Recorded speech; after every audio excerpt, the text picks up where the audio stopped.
Bom dia, gente. Bom dia. Eu também prefiro estar presente. E que bom que a gente pode estar de novo aqui. Eu agradeço muito o convite, muito me honra. É muito bom ver os amigos, estar aqui vivendo essa energia, né?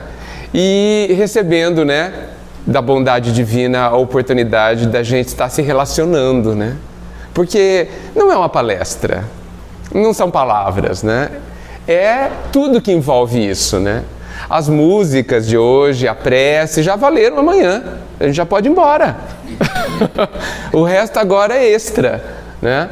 Porque foram muito bem escolhidas, obrigado, viu? É muito importante a música que mexe com a gente de uma forma diferenciada, especial. Bem, eu não gosto muito de dar palestra, eu vivo dizendo isso, eu prefiro conversar, né? Então eu peço para vocês que conversem comigo, tá bom? Eu vou falar algumas coisinhas só para gente dar o tom, né? De repente, mas eu gostaria que vocês me interrompessem, que vocês colocassem o que quiserem, porque eu acho que isso vai enriquecer para todos nós. Vou aguardar, tá bom? Isso. Mas hoje eu vou direto ao ponto, sem muitas delongas, sem grandes introduções, né? Eu penso que, e eu gostaria de saber a opinião de vocês, eu penso que a gente sofre porque a gente não concorda com o que a vida nos dá. Acabou, já podemos ir embora. Será que vocês concordam com isso? A gente sofre não é porque a vida é como é porque a gente não concorda com ela. Não sei se já pensaram dessa forma. A gente fala assim, a vida é difícil. Não é. A vida é. A vida é.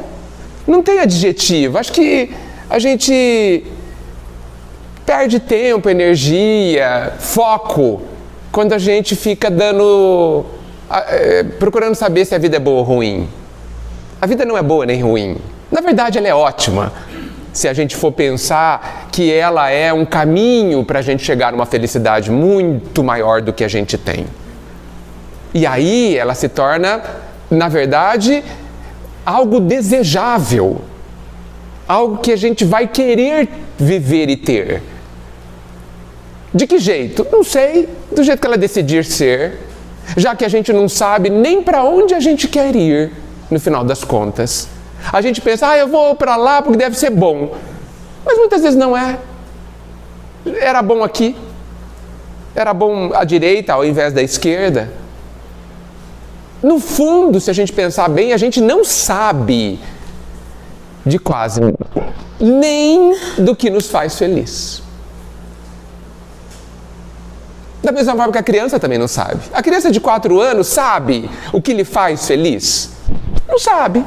Ela quer brincar, quer comer a hora que tem fome, e só. Ela não faz projetos, porque ela evidentemente não tem condições. Nós já podemos e devemos fazer projetos, porque estamos num processo de aprendizado. Mas saber mesmo, entender mesmo o que é bom, a gente não sabe. Quantas vezes na nossa vida a gente fala, nossa, eu rejeitei tanto tal situação, hoje eu vejo que é bom, que foi bom. Quantas vezes a gente fala isso na vida? Não é? Nossa, eu não queria tal coisa, mas fui obrigada, que bom. Porque hoje eu vejo como eu ganhei, como eu cresci, como eu melhorei, como eu sou feliz, como eu sou mais forte. Essa constatação já nos diz que a gente já não sabia. E diante do hoje a gente não sabe também.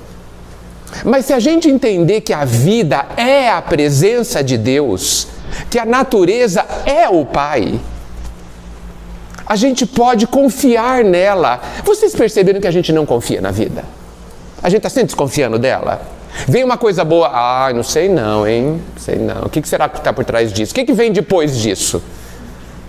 A gente pensa que vai vir uma rasteira. A gente pensa, alguma coisa de ruim vai acontecer, está muito bom. Não é isso? A gente é terrível. A gente não confia na vida. A gente chega a ter a ousadia de dizer que a vida é madrasta, como se as madrastas fossem ruins, para começar, né? Mas já querendo dizer que a vida, ela não está a nosso favor. Isso é um engano básico, porque a gente já começa o jogo, já começa a brincadeira armado, com o pé atrás. E isso já é sofrimento. Porque você não está curtindo aquilo, você não está usufruindo da alegria de estar ali, vivendo o que está acontecendo. Já estamos com medo. A gente está numa festa com medo que ela acabe. É muito estranho isso. E são coisas que a gente precisa desconstruir, porque aí a vida passa e você não degustou nada. E fala que a vida é ruim. Claro que ela é ruim. Você não experimentou o que é bom dela? Claro. Você foi num lugar super legal e ficou na portaria. Não entrou. Então a vida não é nem boa nem ruim. A vida é. E cabe a nós colocar o adjetivo. Cabe a nós. Então, se vocês concordam com o que eu estou dizendo, onde eu comecei falando que nós sofremos não pela forma que a vida é ou pelo que ela nos dá, mas porque a gente não concorda com o que ela nos dá. Se vocês aceitam esta afirmação, nós precisamos dar um passo à frente e dizer, e concluir, e pensar que tudo o que acontece na nossa vida é útil. Tudo. O que vocês acham dessa ideia? Acho ótima. Ótimo. Acho que cada dia foi programado pelo Criador, como você disse. Deus, antes da gente vir para cá, fez, é lógico, não tudo, mas planejou algumas coisas, alguns tópicos importantíssimos para a nossa vivência aqui. Sim. Mas como nós somos ignorantes e somos... A gente não quer. Não quer. Não quer. Toda dor é uma lição, né, Edgar? É. Mas eu preferiria dizer a sua frase até de outra forma, para ficar um pouco mais leve. Toda situação é uma lição. A dor já é por nossa conta, porque a dor é uma resistência. A dor é não quero. Isso que é a dor. Se a gente observar a natureza, a gente vai ver que a natureza não resiste. Ela nos dá uma lição muito forte, porque ela é a expressão da vida. Se você vai e vê uma colmeia cheia de abelhas, e vai lá e taca pedra na colmeia e destrói a colmeia, o que as abelhas fazem? Ficam revoltadas, chorando, sentam em cima de uma flor e ficam lá chorando o dia todo reclamando da vida? Não, ela procura outro lugar e fala assim, vou começar agora a construir minha nova casa. Ponto final. Sem dramas. Sem mimimis. Regaça as mangas, vamos fazer. Tem alternativa? Não, então faça. Mas por que a gente sofre? Porque eu não quero. Não aceito. Não, desse jeito não dá. Não. Rompeu a minha expectativa. Não era assim que eu sonhei. Sonhou errado, gente. Sonhou aquilo porque quis. Sonhou porque quis. Eu achei que eu ia ter uma família de 3 filhos, que eu ia morar numa cidade ou numa casa com jardins, que não ia chover, só quando eu estivesse dormindo, né? Que eu não ia tomar chuva, não ia tomar sol muito forte. Por que a gente quis sonhar desse jeito? Por quê? Por que a gente só quer sombra e água fresca? Não é? Por quê? É uma boa pergunta. Os desafios machucam. Machucam? Machucam os desafios. Será que eles machucam porque a gente enxerga os desafios como sendo alguma coisa que nos machuque? Porque, vou dar um exemplo. Você pega uma criança, vai no máximo até uns 7 anos, assim, fala assim: Sérgio, não, eu vou te levar num lugar super legal, mas eu não vou te contar o que é. Vamos? Claro, vamos sim. Não é assim que as crianças fazem? Fala isso para um adulto.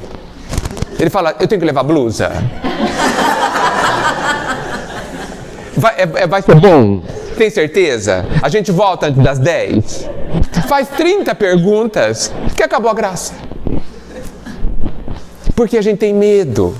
A gente, ao invés de encarar a vida como uma aventura, onde a gente pode viver essa aventura, a gente fica com medo. Medo exatamente eu não sei do quê.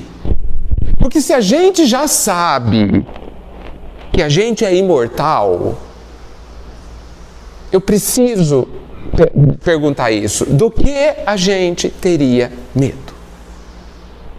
Do que, gente? O que pode de tão grave acontecer? A gente morrer? Isso é grave. Mas mesmo que a gente já sabe, Selma, é grave. Dizem que é voltar para casa. É ótimo voltar para casa. Não é? Você vai fazer uma viagem, por melhor que seja a viagem, uma hora você quer voltar para casa para ter descanso. Né? Vamos voltar para minha casa, para o sossego do meu lar. Mesmo entre nós... Oi? Gosta de viver acomodado? A gente é muito preguiçoso. Se a gente pensar direito, a gente não quer fazer nada, né? Quem é que quer lavar a louça? A gente briga para quem é que é lavar a louça? Ou a gente tem que caçar alguém para? Lava muito? E gosta? Que bom! Que bom, gente! É assim, gente, ó. Tem opção? Tem opção? Não, tem que lavar louça? Então vamos lavar com alegria. Essa é uma escolha. Essa é uma escolha. Quando tiver uma máquina, todo mundo quer lavar, né? É. Só apertar o botão. Sim, mas ok ter uma máquina para lavar, para a gente fazer outras coisas. Não vamos ficar lavando a louça a vida inteira, só isso. Mas eu quero dizer, tem opção? A louça vai sair de lá? Vai lavar sozinha? Não vai. Então vamos lavar, mas vamos lavar de que jeito? Com alegria. Ah, se eu não gosto muito, põe uma música. Liga a TV, fica assistindo TV, de repente a louça acabou. Canta junto, exato. Olha, abre a janela e olha o que está acontecendo lá fora enquanto lava a louça. Esse exemplo bobinho, ele não é bobinho. Porque são exemplos que começam a amargar a nossa vida, a estragar a nossa vida. E se a gente não consegue lavar a louça com alegria, a gente não consegue viver coisas muito mais complexas com alegria. São escolhas. A vida, ela tem determinadas obrigatoriedades. Por exemplo, a gente tem que comer. Tem que trabalhar para comer, a maioria de nós. Tem que cuidar do corpo. Tem que lidar com a fragilidade do corpo, que vai adoecer, que vai envelhecer, que vai desencarnar. Isso é obrigatório, não há alternativa. Nós vamos viver isso. Nós, por exemplo, vamos ter que viver o aprendizado de que sem esforço a gente não consegue nada de importante. Nada. Vocês cantam muito bem, tocam muito bem. Foi fácil. Assim, acordaram tocando? Não. Anos de estudo? Estudo até hoje? E vai ser sempre assim? Senão não vai ficar bom. Não vai ficar bom. Isso é lei da vida. Jesus disse isso com clareza quando ele diz que a cada um só teremos segundo o que fizermos antes. Isso é uma lei. Então, eu quero aprender a cantar que nem eles. Começa a suar hoje. Sem esforço não há conquista. Não há conquista sem esforço. E quando ela acontece, não vale nada. Não vale nada. Agora, vocês percebem que não tem lugar para muita preguiça nessa história? Mas a gente ainda quer. Não tem jeito de não sofrer. Então, eu gostaria de passar a ideia, que vocês concordassem, que a vida, ela não vem contra a gente, ela não pretende nos fazer ferir. Quem se fere no meio dessa história somos nós, porque não concordamos com ela. Eu não estou dizendo que a gente, não, mas vou aceitar tudo. Não, eu estou dizendo que a gente deve ser que nem a água, que se adapta a qualquer recipiente. e é feliz. Você coloca a água num lago, ela aproveita. Num copo, ela fica ali. Num vaso, ela toma a forma do vaso, mas continua sendo a água. E continua com seus objetivos altamente benéficos, de querer hidratar, de poder dar vida, continua sendo extremamente útil. E sendo ela, não vamos perder nossa identidade, não vamos deixar de ser a gente aceitando tudo. E não é para aceitar. Aceitar não é dizer concordar com o erro, não, mas é respeitar a situação. É pegar, é ver e fazer a seguinte pergunta: como eu vou viver bem essa situação? Essa é a pergunta mais importante. Como eu vou viver bem essa situação? Não quer dizer nunca sair dela. Estou num emprego ruim, vou ficar lá o resto da vida porque é meu karma. Não. Mas o que eu vou fazer para sair dele? O que eu vou sair? O que eu vou fazer para melhorar? Aproveitando o que ele tem de bom, sendo ruim. Eu tenho um chefe muito chato que me persegue, que não me dá oportunidade. Ok, veja o que isso te causa internamente, o que isso te pega. E o que você vai fazer para mudar essa situação?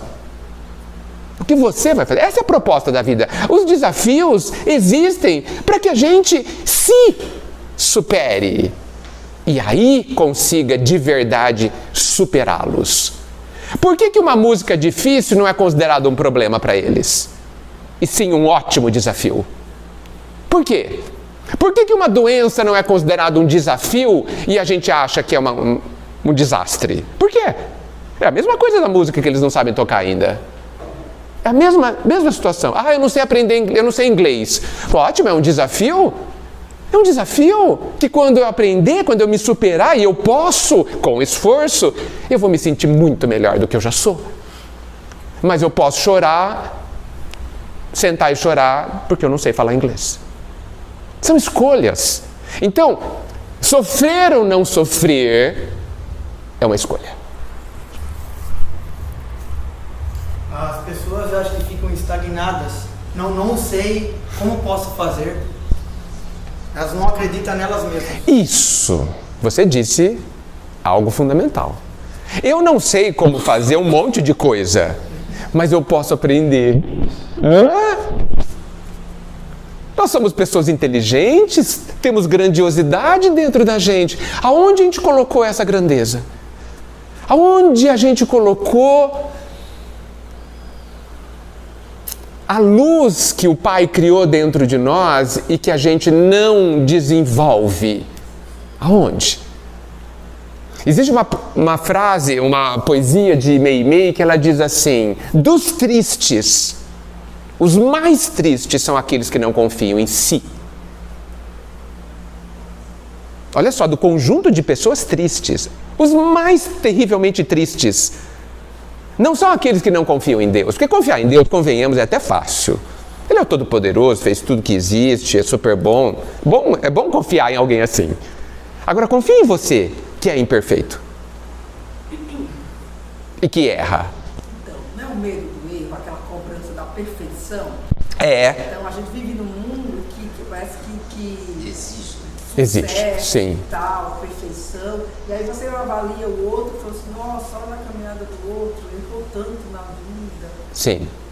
Esse é uma das grandes prisões que a gente vive. A gente acredita que tem que ser perfeito hoje. A gente acredita que não pode errar. Que no fundo mesmo a gente acredita que Deus vai gostar menos da gente se a gente errar. Não acredita nisso? No fundo? No fundo a gente acredita, né? Eu tenho que ser perfeito. Eu tenho que ser... Deus gosta de mim. Gostar de mim é um absurdo. Absurdo isso. E infelizmente a gente cria os nossos filhos com essa ideia. Porque a gente fala assim: não faz assim que o papai vai ficar triste. E a gente transfere essa ideia para Deus. Se o meu pai ou a minha mãe vão ficar tristes porque eu não fiz a coisa certa, Deus também vai. E nós vivemos... E isso, gente, é tão antigo que isso antes do Cristo eu já vi essa ideia. O Deus do Antigo Testamento é um Deus vingativo, colocado como sendo vingativo, foi nos apresentado como sendo alguém que pune quem erra. E a gente traz isso até hoje, a gente não se livrou dessa ideia infantil. A gente cresceu e trouxe essa ideia junto. Não, Deus é amor incondicional. Essa é uma das maiores revoluções que o Cristo colocou pra gente. Deus não pune, Deus ama. Olha a revolução. Só que a gente ainda não pegou isso pra gente. E a gente acredita. A gente fica com vergonha de Deus quando erra, não fica? Não fica com vergonha? Nossa, eu vou no centro faz 30 anos, leio o Evangelho e ainda não consegui perdoar. É assim que a gente fala, não é? Como se perdoar fosse alguma coisa simples e fácil. O não fica guardado desde a infância, né? Fica. Não vai fazer isso, não vai fazer aquilo, então não fica ali. Fica.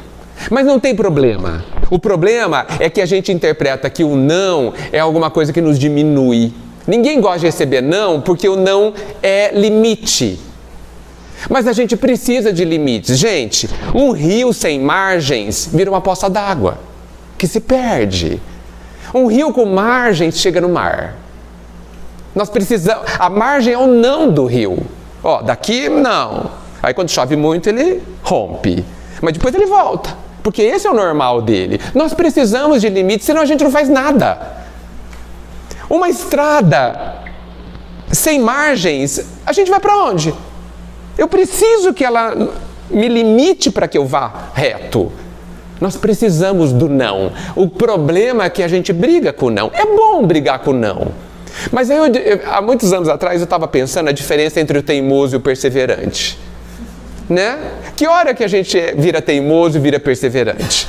E eu cheguei numa conclusão muito interessante, eu ouvi isso em algum lugar.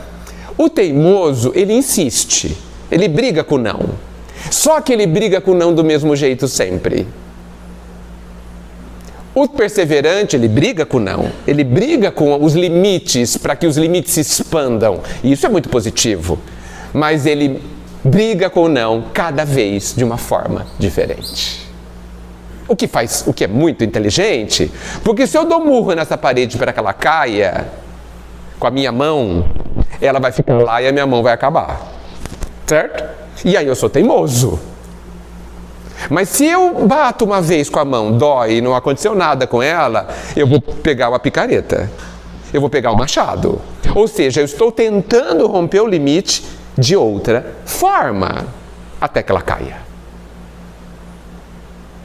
E eu considero esse trabalho, porque isso é um trabalho, uma aventura, um desafio, não um sofrimento.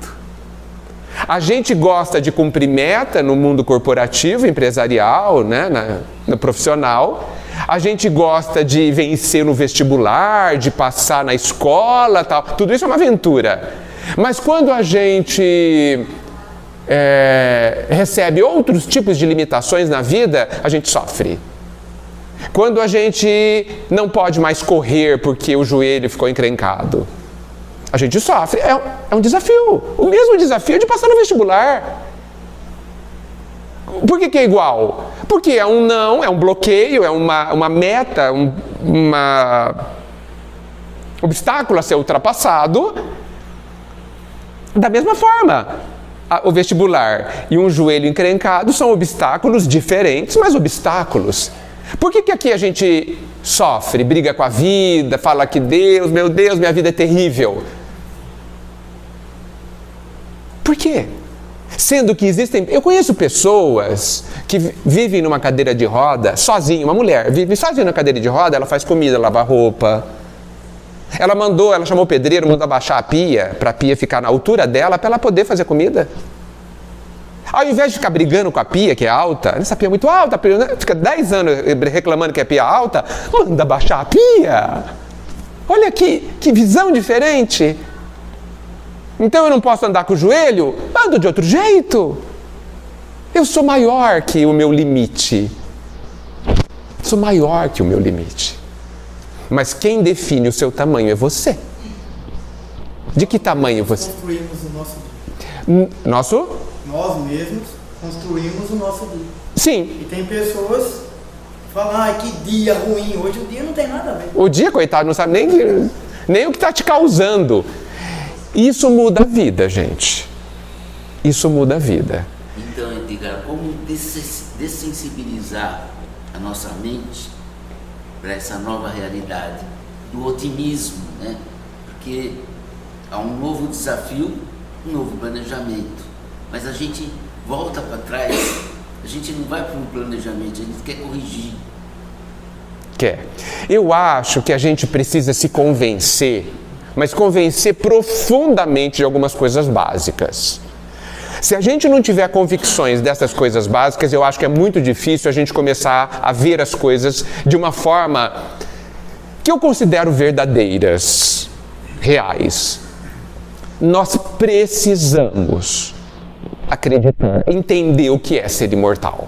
Eu considero isso básico. Não consigo imaginar uma mudança de visão sem começarmos por isso. E o que isso significa? Eu vou dar um exemplo. Não é um exemplo, mas é uma sabedoria popular. A sabedoria popular diz que você não deve construir casas em cima de pontes. Faz sentido? Vocês já viram alguma casa em cima de alguma ponte? E por que a gente não faz casa em cima de ponte? Porque ponte é lugar de transição. Você passa por ela, certo? Só que nós queremos construir uma casa em cima desta ponte. Eles não moram debaixo da ponte, que fica de teto. O que não é tão bom também. Morar embaixo da ponte, que ela pode cair na cabeça. Né? De que ponte eu estou falando? Dessa vida. Essa vida é uma ponte. Não é bom construir casas em cima desta ponte. Não é bom construir coisas que a gente não quer que desapareçam, não quer que desmoronem, não queremos que mude em cima de uma ponte. Não faz sentido? E a gente quer construir o que é importante em cima desta ponte, que passará, que acabará, porque nós estamos caminhando em cima da ponte e uma hora ela acaba. E aí a gente volta no terreno firme da vida verdadeira. Nós não somos daqui, gente.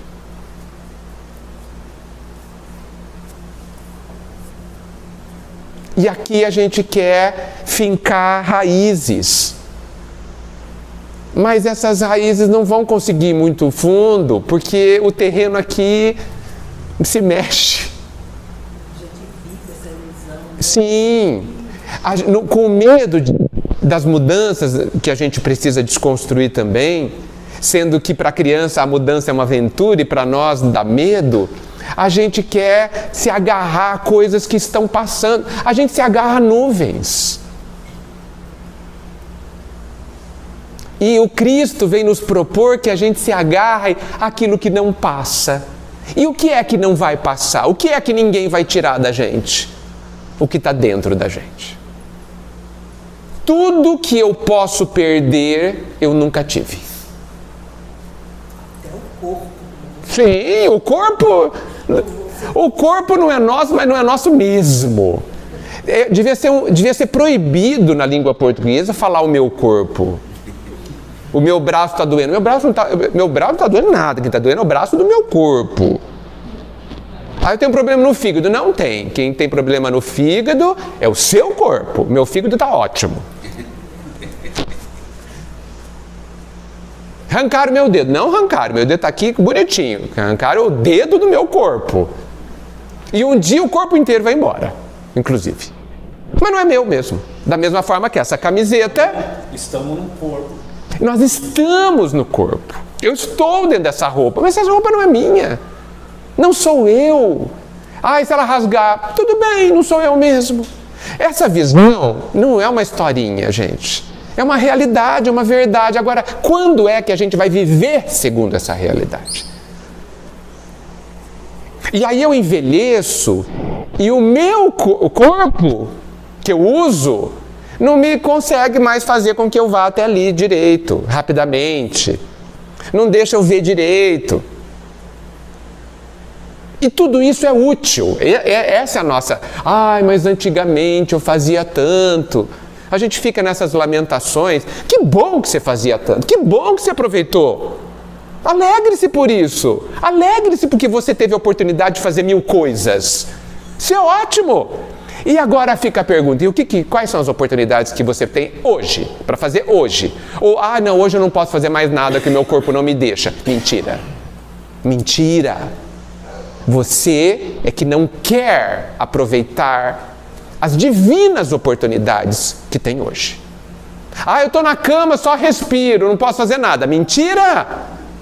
Mentira! Você pode fazer muitíssimo! E para isso eu convido vocês a lerem o capítulo chamado Fidelidade a Deus, que está no livro Boa Nova. Nem sei se tem aqui. Boa Nova do Humberto de Campos, que a gente tem que ler de joelhos. Onde André, se não me engano, André fala para Jesus: Jesus, eu estou muito doente, eu acho que eu não vou conseguir segui-lo. E Jesus, de uma forma que eu não vou conseguir reproduzir, disse assim: se você não tiver mais braços, nem pernas, nem boca, nem olhos, você ainda pode servir a Deus com a paciência e com a coragem.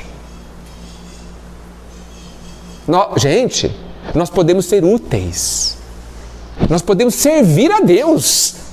A gente pensa que servir a Deus só pode ser dando prato de sopa, cesta básica, dando passe, falando palavras bonitas, consolando a pessoa lá no velório, etc. Só desse jeito para servir a Deus? Não. Você pode servir a Deus tendo paciência e coragem. Existe alguém que não possa fazer isso? Que seja impedido de ter coragem e ter paciência? Não, eu posso ser impedido de caminhar até lá se eu não tiver pernas. Posso ser impedido. Mas ninguém, não há coisa que aconteça nessa vida que impeça alguém de ter paciência e coragem. Ninguém. Eu creio nisso. Que bom. Eu estou vivendo esse momento. Então me proibiram um monte de coisa. Certo. Eu estou mais forte do que nunca. Ótimo. Porque eu posso fazer outras coisas. Pode fazer outra. Não posso fazer aquilo, já fiz bastante, tá bom. Eu entreguei aquilo. Isso. Mas daqui para frente eu talvez faça muito mais. Sim, em outro nível, de outra forma, descobrindo dentro da senhora e de todos nós capacidades que eu desconhecia. Você toca violão com as mãos, né? Mas você pode tocar com os pés, sabia? Pode tocar com os pés. Ah, mas eu não sei. Eu sei que você não sabe. Escrever com as duas mãos. Posso escrever com as duas mãos? Posso escrever com o pé também? Eu posso, mas eu sei? Não, eu não sei. Mas como que eu faço? Vai dar trabalho.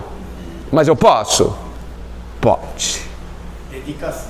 O duro é saber que toca melhor com os pés que com as mãos, hein? Imagina, você tocar melhor ainda. Hã? O que nos limita? A nossa mente. O que você decide enxergar. Vocês não acham? Já não dá uma alegria em vocês, assim, só de pensar que a gente pode fazer o que a gente não sabe fazer? Não dá uma alegria, assim, uma sensação de capacidade, de plenitude. Nossa, eu não sei tocar violão com os pés, mas eu posso aprender. Eu sou capaz de aprender. Nada me limita. Só eu mesmo que me limito. Por isso que o Pai não deixa a gente em paz. Não, esquece.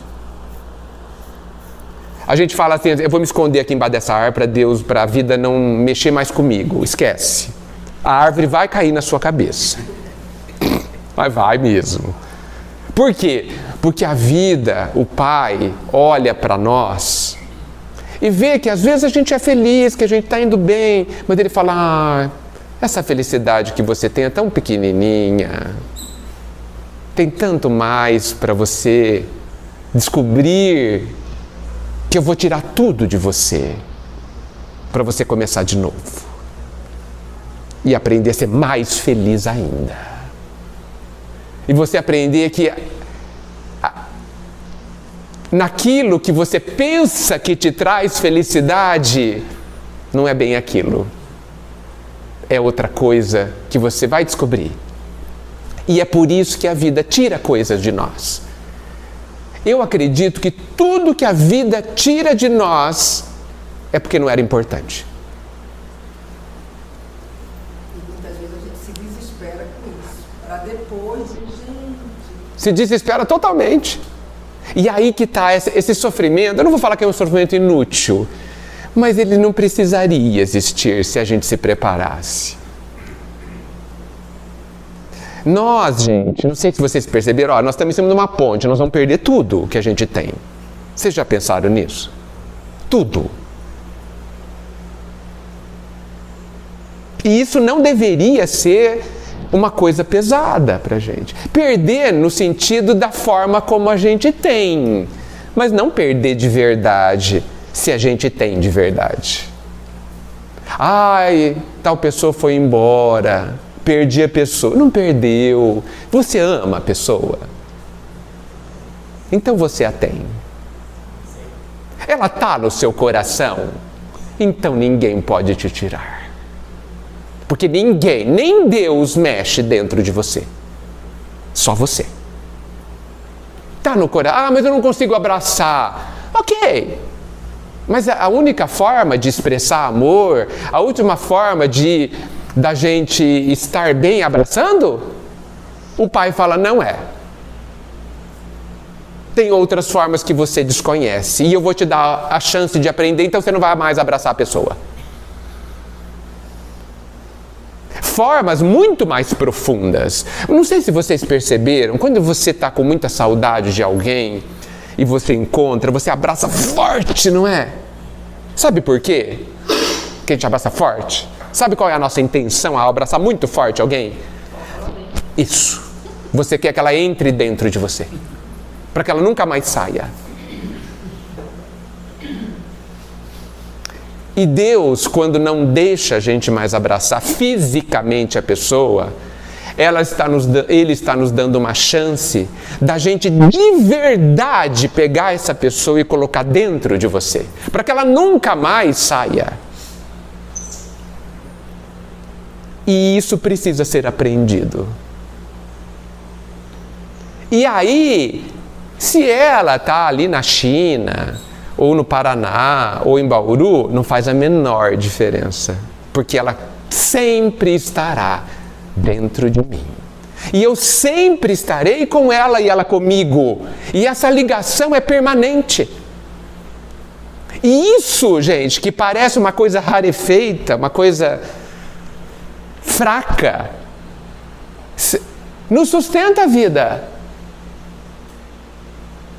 Sabe quando você tem uma pessoa que você tem certeza absoluta que gosta de você? Vocês devem ter pessoas assim na vida de vocês. Faz 20 anos que você não vê a pessoa. Eu tenho certeza que ela gosta de mim. Só o fato dela existir, e ela existe sempre, já é um apoio, um consolo. Porque você sabe que se você precisar, basta gritar. Ela está lá. Isso acontece com os filhos quando eles saem de casa. A gente liga para os pais e fala, vocês estão aí? Tá tudo bem? Tá ótimo, então tchau. É o suficiente, vocês estão aí? Então, ótimo. Porque se eu precisar, eu grito. Pronto. E isso a gente precisa desenvolver com Deus, com o nosso Pai. Você está aí? Tô. Então tá bom. E é por isso que Jesus tantas vezes disse, eu estarei com vocês até o final dos tempos. Isso deveria ser uma coisa que eu vejo principalmente com as mães. Eu estou vivendo um momento agora que os filhos estão longe, né? Eles têm que ir longe. E assim, isso não é desespero nenhum, né? É como você mesmo disse. Tem gente que fala assim, mas você não liga para ele todo dia? Não, eu ligo uma vez mesmo, porque assim, ele sabe que então, se precisar. Tô aqui. E assim, eu acho também que é uma forma de não egoísmo, deixar eles tomarem seu caminho, né? Mas assim, isso precisa ser um aprendizado, eu acredito, para as mães que sofrem com a ausência do filho. Sim. Existe até, não sei se vocês já ouviram falar, a síndrome do ninho vazio. É quando tem o casal e os filhos vão embora e o ninho fica vazio. A casa de 4 quartos, só um é ocupado. Ai, mas e agora? Muda a casa, ué. Muda de casa, põe uma casa de 2 quartos, só para visita. Que bom que eles saíram de casa, significa que você fez um bom trabalho. Que bom que eles são capazes de viverem sem você. Significa que você fez um excelente trabalho preparando eles. Que bom que eles se tornaram pessoas independentes, fortes, capazes de enfrentarem os seus problemas, só de vez em quando pedindo socorro. E às vezes esse socorro não é nem, evidentemente não é para fazer o que eles têm que fazer, é só para apoiar e falar assim, você consegue, pronto, eles vão embora. Só isso. Eles só precisam de falar assim, você consegue, então tá bom. Se você confia em mim, então eu vou. Isso é uma grandeza, gente. E aí que tá, a gente de novo precisa mudar o vocabulário. Eles não foram embora. Não foram. E nós precisamos que eles vão embora. Não por eles só, mas por nós também. Porque eu fico com receio das mães que falam que meus filhos são tudo. Fico com receio. Porque esse tudo vai embora. E isso não é verdade. Por mais que a pessoa pense. Os outros, seja quem for, não podem ser tudo. Porque e você, como fica? Você não é nada, então? Porque se é tudo, tudo não tem mais nada para sobrar. E você? Você não é nada? E você é muito. Aliás, você tem que estar bem para que eles estejam bem. Eu lembro quando eu saí de casa, adolescente, eu ligava, eu queria saber se estava tudo bem em casa. Porque se eu tivesse tudo bem, eu podia voar. Podia vir enfrentar meus problemas, fazer faculdade, não sei o quê. Agora, se não tivesse bem, eu ia me preocupar. Então, talvez, eu gosto de pensar que a melhor coisa que a gente pode fazer para as pessoas que a gente ama é ser feliz por elas. Porque se elas sabem que você está bem, elas estarão bem também. Então, sejamos felizes, busquemos a nossa plenitude, por eles também. Isso não é egoísmo. Agora, vejam que nós estamos falando de um conjunto de situações da vida que precisam ser reinterpretadas, revistas. Porque na nossa cabeça, a nossa sociedade, qualquer sociedade, ela constrói um conjunto de ideias que a gente absorve e infelizmente acredita nelas. E aí a gente sofre quando a vida vem e fala assim, está tudo errado. Não é nada disso. Esse negócio de ir embora, isso é uma invenção do homem.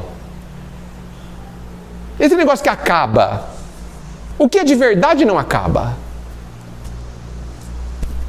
Só que a gente acredita no que a gente vê. É uma tragédia acreditar no que a gente vê. A gente tem que acreditar naquilo que é verdadeiro, vendo ou não. E o amor é uma coisa das mais verdadeiras. E quando a gente ama alguém, quando a gente quer bem a alguém, isso é o que há de mais verdadeiro. E isso supera as transformações da vida. Supera o tempo. As músicas falam isso, que o tempo e a distância são ilusões. Isso são mesmo, só que a gente acredita nas ilusões. E aí a gente sofre quando elas acontecem. A gente acredita que as relações de amor acabam. Ai, a pessoa desencarnou. Mas foi ali. Viajou. Qual a diferença de alguém que mudou de país e desencarnou, gente? Aqui tem celular, só. A única diferença. Você vive a vida dela? Não vive.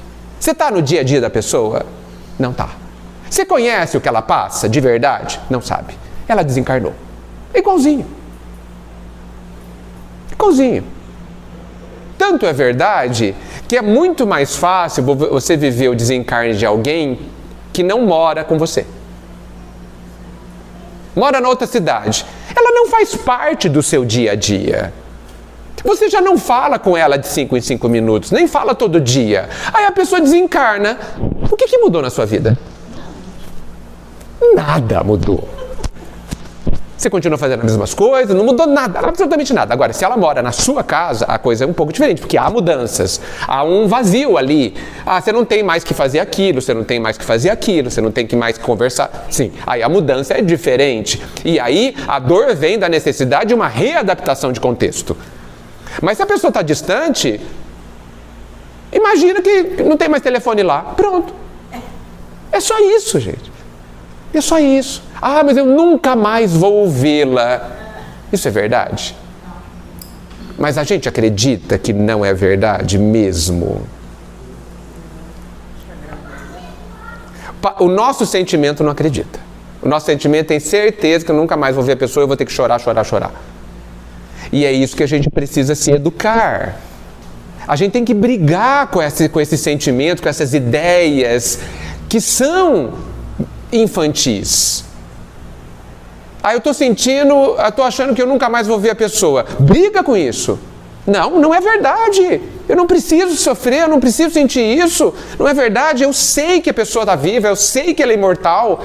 E ela me ama e eu a amo e isso nos liga. Essa é a verdade. E você tem que falar isso 1000 vezes se for necessário. Num processo de autoeducação. Isso diminui a dor. Isso é uma escolha.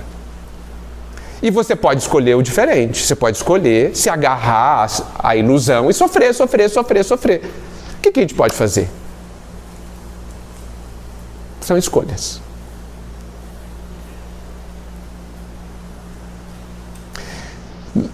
No profissional, quando acontece um problema muito grave na empresa, o dono da empresa chama quem para resolver? Quem mais sabe? O melhor profissional. Porque sabe que se ele não resolver, ninguém resolve. A vida acredita tanto em nós que ela nos dá grandes problemas para resolver.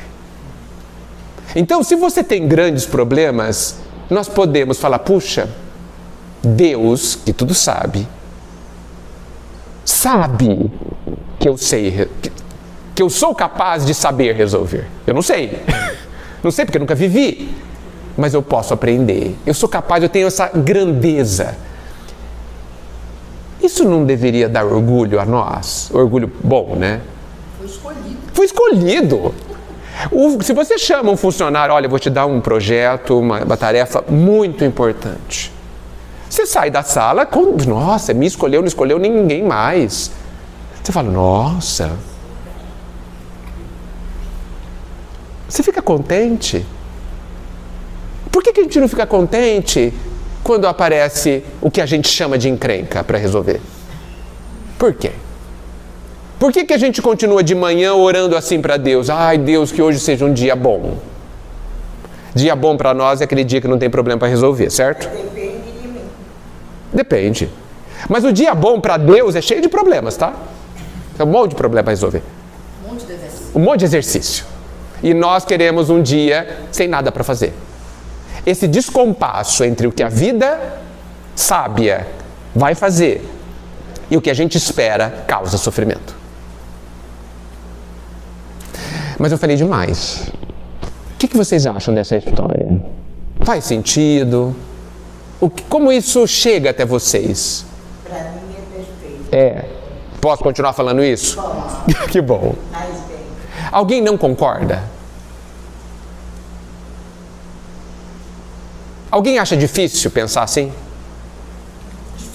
Diferente. E pouco habitual. É difícil? Existe. Sim. Perseverando. A gente precisa desconstruir uma ideia viciosa, brigar com ela e falar, não, eu não vou mais pensar assim. Por isso eu proponho que a gente coloque bilhetinhos dentro da nossa casa para a gente ficar lembrando.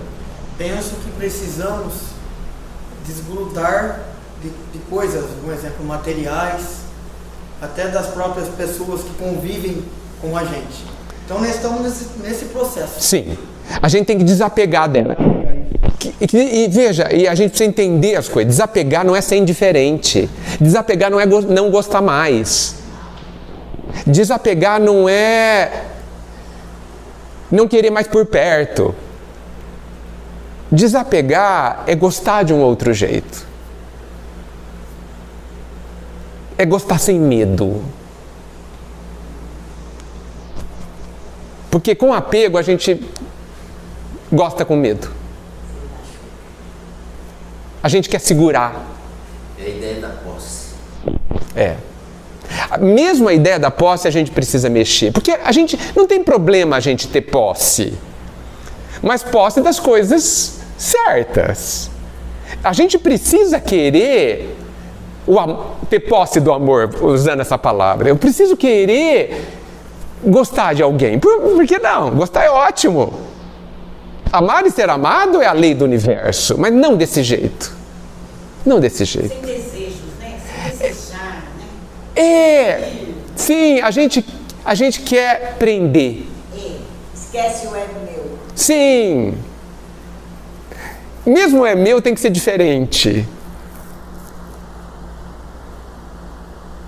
Eu insisto, a gente precisa querer coisas que não vão embora. E eu insisto, eu não consigo imaginar nada que não vai embora a não ser as coisas que eu coloco dentro de mim. Porque isso é meu. O que vocês sabem é de vocês, ninguém tira. Vocês sabem cantar e tocar. Ninguém tira. Você pode perder os braços, mas você continua sabendo tocar. Você pode nunca mais falar, mas você continua sabendo falar. Sim, porque está dentro. Quando o instrumento voltar, as mãos e a boca, você fala, você canta, você toca. É seu, ninguém tira. Pode falar, olha, você vai ficar uns 10 anos sem fazer isso. Só. Mas é seu. É igual andar de bicicleta. Porque quem desaprende? Eu acho que desaprender nem devia existir essa palavra, né? Porque não dá para desaprender andar de bicicleta. Oi? Você pode perder a prática.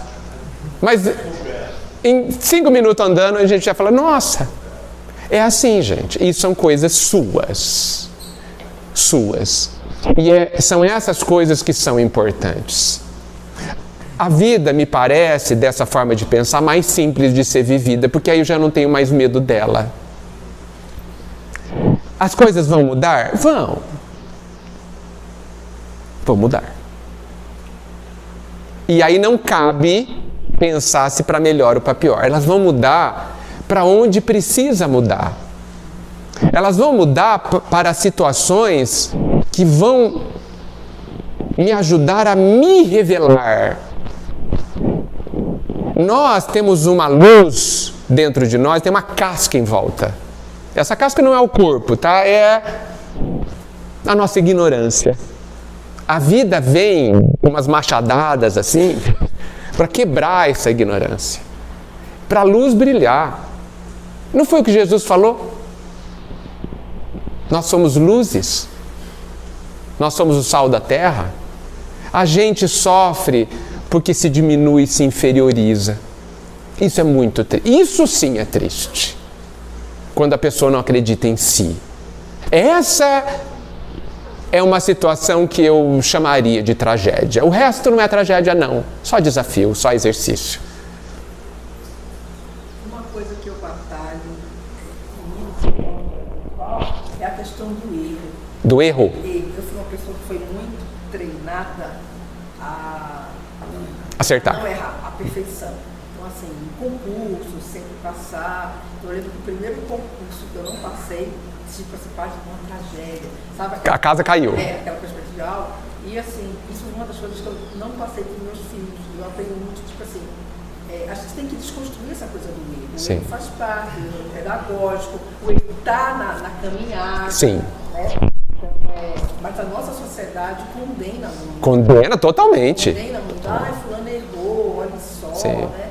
Então isso é coisa para a gente também refletir. Sim. Colocar que se Na somos verdade, a ignorantes, sociedade somos nós mesmos. Somos. Nós somos. Sim. Condena, nós somos os que não aceitam. Nós precisamos fazer frente ao que a maioria pensa que é sobre o erro e fazer diferente.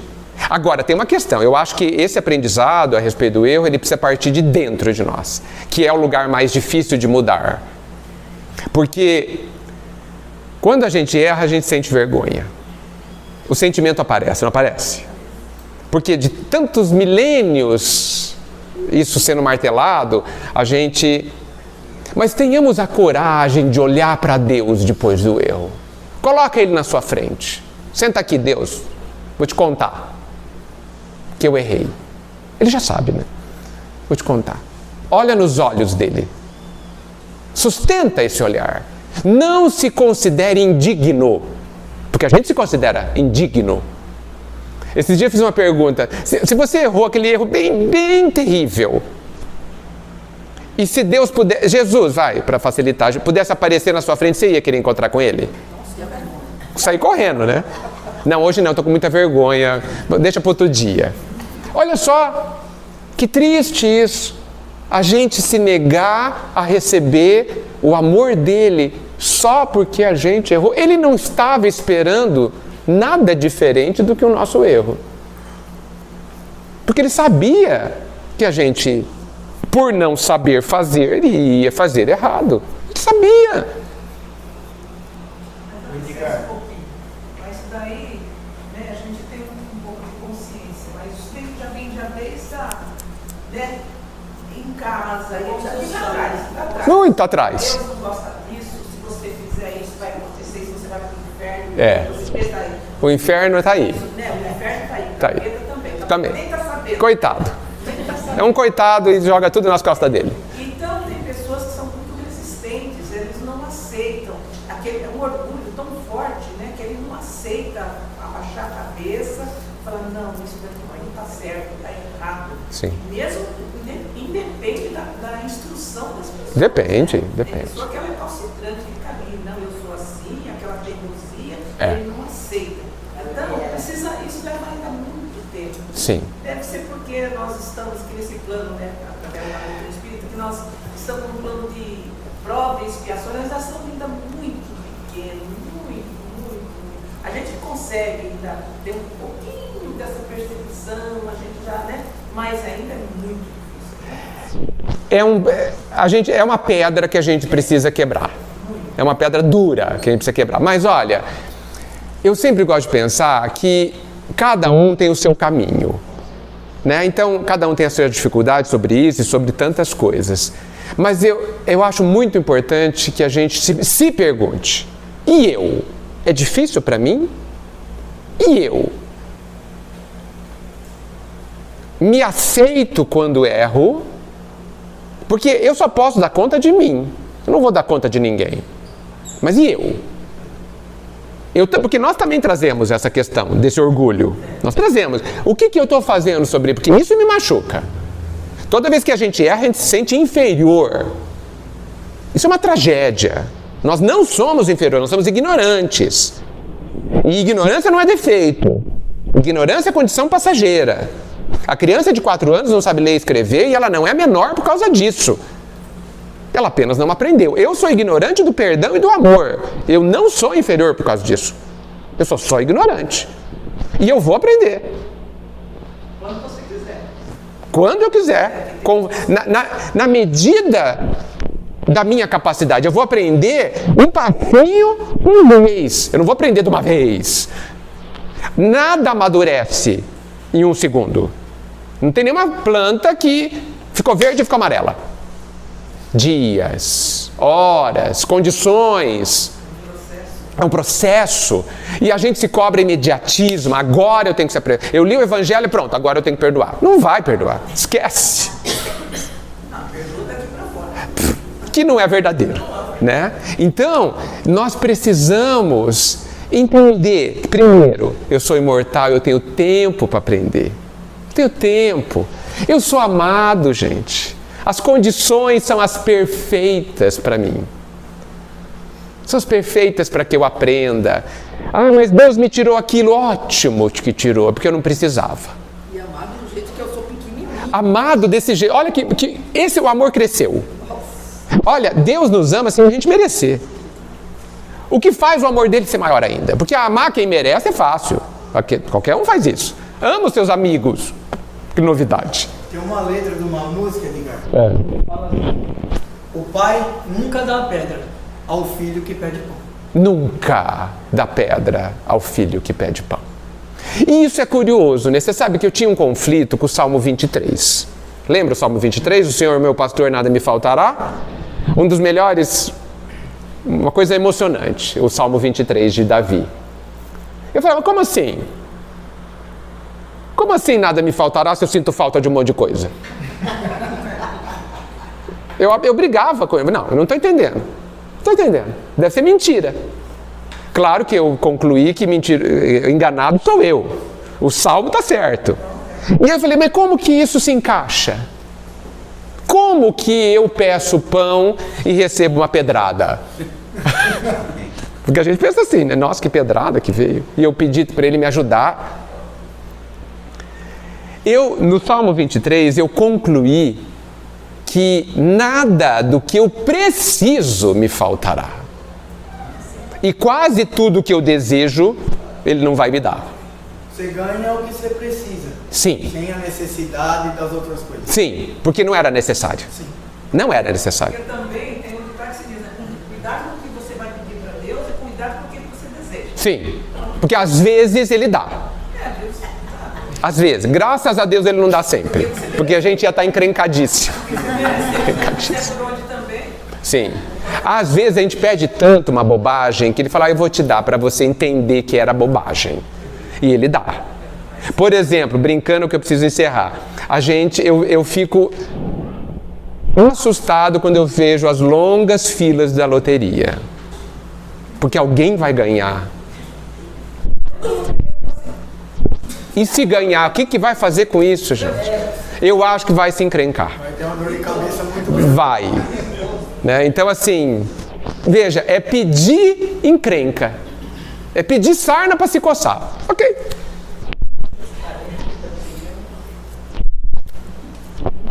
Né? Então, assim, o Senhor é meu pastor, é nosso pastor. Nada do que a gente precisa nos faltará. Mas Deus, o Senhor tirou tudo. É porque você não precisa de nada. Nada disso. Você precisa do que você tem. Esse desafio. Essa ausência. Às vezes eu preciso da ausência. Às vezes eu preciso da carência. Às vezes eu preciso do que eu não tenho. Jó perdeu tudo, mas mesmo assim não perdeu a fé. Não perdeu. Porque ninguém podia tirar isso. Eu convido então, encerrando, que a gente, todos nós, pensemos nisso, mas pensemos com seriedade, porque me parece que isso é a chave da felicidade. E o perigo que a gente corre é a gente ter a chave na mão e não abrir a porta. Imagina você, no final da vida, falar assim, eu tinha a chave e não usei. Isso deve ser doloroso. Eu vejo a gente morrendo de fome com a mesa servida. Isso é muito triste. Uma pessoa que passa fome sem comida, ok assim, é justo que ela passe fome porque ela não tem comida. Mas a gente passar fome e a mesa servida, e você pode ir lá comer, isso é triste. E por que eu não vou lá comer? Porque eu me mantenho preso em ilusões. Que o Cristo está nos propondo romper, deixar para trás, para sermos verdadeiramente livres. Nós podemos. E que a gente queira fazer assim. É mais fácil do que a gente imagina. É mais fácil do que a gente imagina. O que nos dificulta? O medo. O medo de errar. O medo de não conseguir. E se não conseguir, tenta de novo. Até quando? Até conseguir. A criança faz isso para andar de bicicleta. Né? Ela vai, sai, cai, rala o joelho 10 vezes. E anda de bicicleta. Toda feliz. E não está nem aí com o ralado no joelho. Que alegria, né? E anda de braços abertos, sentindo o vento da vida no rosto, feliz. E nem lembra que o joelho está sangrando. Que Jesus fique conosco sempre. Que assim seja.